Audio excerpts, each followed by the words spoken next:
మళ్ళీ చెప్తున్నాను, we know the greatest commission but we forget the greatest commandment.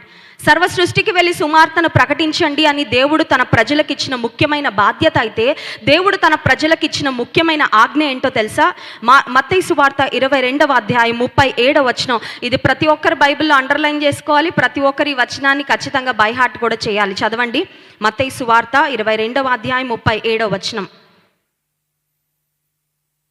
అందుకైన నీ పూర్ణ హృదయముతోనూ, నీ పూర్ణ ఆత్మతోనూ, నీ పూర్ణ మనసుతోనూ నీ దేవుడైన ప్రభువును ప్రేమింపవలెను అనున్నది ఇది ముఖ్యమైనది మొదటియునైన ఆజ్ఞ. This is the first and the greatest commandment. ఇది యేసయ్య చెప్పారండి, నోబడి ఎల్స్.